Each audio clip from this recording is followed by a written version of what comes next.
Tidak asing. Setelah tadi Lexa berhenti berlari dan menangis, dia ikuti orang asing itu alias Alexo ke rumahnya karena dia tidak tahu sedang berada di mana dan orang itu berjanji akan mengantarkannya pulang. Wah, rumah om penculik sangat bagus kayak istana. Hihi. Lexa sangat antusias dengan semangat 45. Lexa berlarian sambil melihat sekeliling depan rumah dengan terus memperlihatkan senyum manisnya. Alexo tersenyum di balik maskernya melihat tingkah Lexa yang terlalu semangat dan sangat antusias. Kayak pernah lihat rumah ini, tapi di mana ya? Batin Lexa merasa tidak asing dengan apa yang dia lihat sedari tadi. Lexa belum menyadari bahwa rumah itu sudah sering dia lihat di layar laptopnya. Mungkin karena ini nyata maka dirinya tidak sadar sama sekali. Jangan berlari anak cantik, nanti jatuh. Gimana, Ham?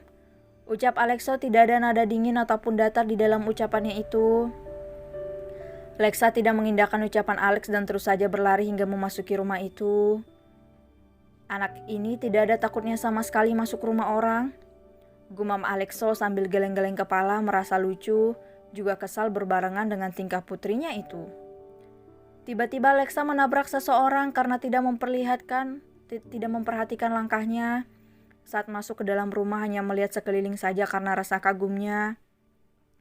Brooke, Lexa yang terjatuh kemudian berdiri kembali sambil mengibaskan tangan di bajunya karena takut yang terlihat sedikit kotor karena debu.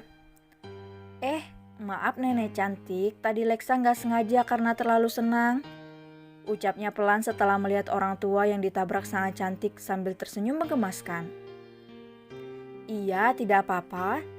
Kamu terluka? Ucap Rhea yang dijawab gelengan kepala oleh Lexa. Ibu penasaran dengan gadis imut yang dibawa oleh anaknya itu. Dia melirik ke arah anaknya dan melihat penampilan dari atas sampai bawah. Alexo yang mengerti pun hanya meletakkan jarinya di mulut pertanda nanti bisa dijelaskan. Ibu itu memegang tangan Lexa dan mendudukkannya di sofa. Namamu siapa cantik? Tanya Rhea tersenyum senang setelah duduk di sofa. Lexa, Nek. Singkat Lexa hanya memberitahukan nama panggilannya saja pada ibunya itu. Kenapa kamu bisa ke sini, Ham? Tanya Rhea lembut. Ikut om penculik. Polos Lexa menunjuk ke arah Alexo, membuat Rhea melongo dengan jawaban Lexa. Dasar anak kurang ajar. Batin Rhea sambil memelototi Alexo, sedangkan Alexo yang dipelototi langsung pergi ke kamarnya untuk membersihkan diri karena kegerahan sedari tadi. Rhea sangat senang dengan kehadiran Lexa di rumahnya menjadi ramai, tidak seperti biasanya yang sepi karena kesibukan masing-masing. Dengan semangat keduanya mengobrol layaknya cucu dan nenek dengan tingkah Lexa yang ceria dan penuh semangat, membuat Rhea sangat menyukainya.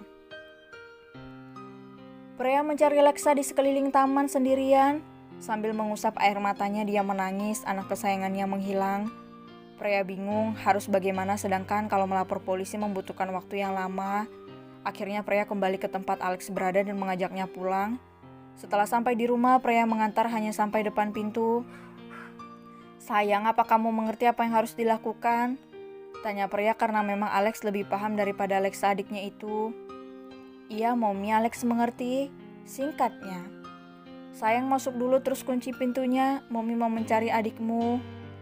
Setelah Alex masuk, Rhea melenggang pergi ke taman dengan menggunakan mobilnya. Rhea berada di sekitar taman dengan menyetir pelan mobilnya sambil terus menoleh ke kanan dan ke kiri mencari Lexa. Rhea sangat khawatir takut terjadi apa-apa dengan Lexa karena masih kecil takut diculik orang. Benar sih, yang menculik dedinya sendiri Alexo. Alex yang berada di dalam rumah tidak tinggal diam kemudian mengambil laptop Lexa dan juga laptopnya sendiri.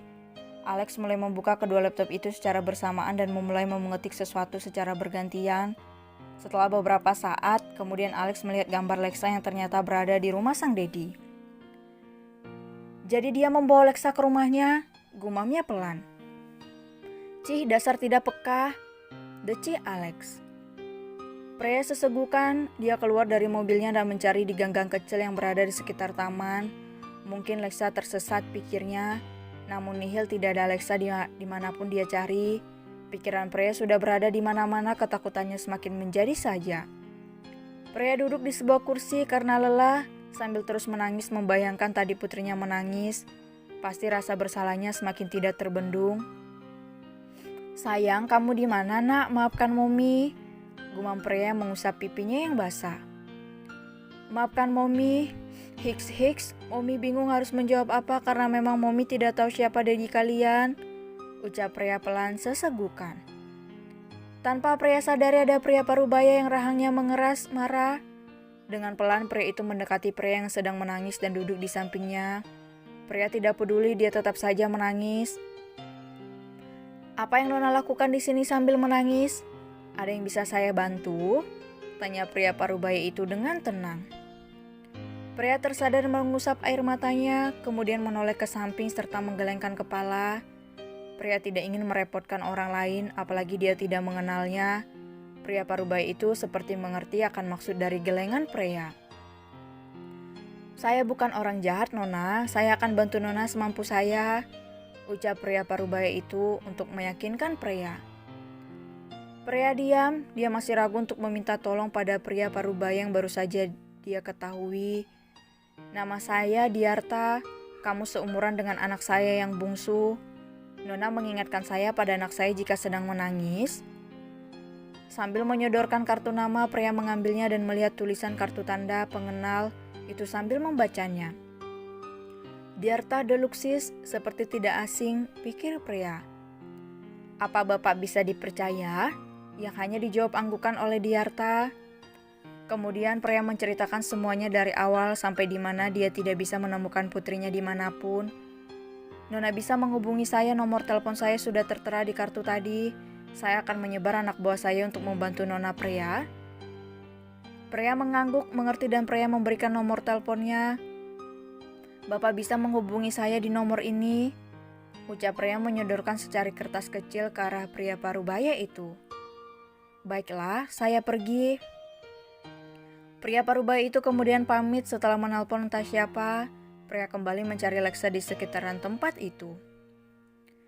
Diarta yang mendapatkan kabar bahwa orang yang dicari sedang berada di rumahnya langsung pulang.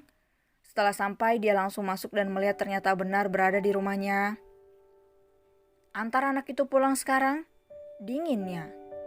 Setelah itu ke ruangan kerja Papa. Tidak ada bantahan. Diarta berlalu pergi.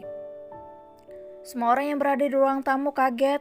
Ria sangat khawatir jika suaminya sudah seperti itu, maka dia tidak bisa berkata apa-apa, apalagi dengan wajahnya yang begitu terlihat sangat marah. Kemudian Alexo mengantar Lexa pulang ke rumahnya, dengan Lexa sebagai pemandu jalan pulang ke rumahnya.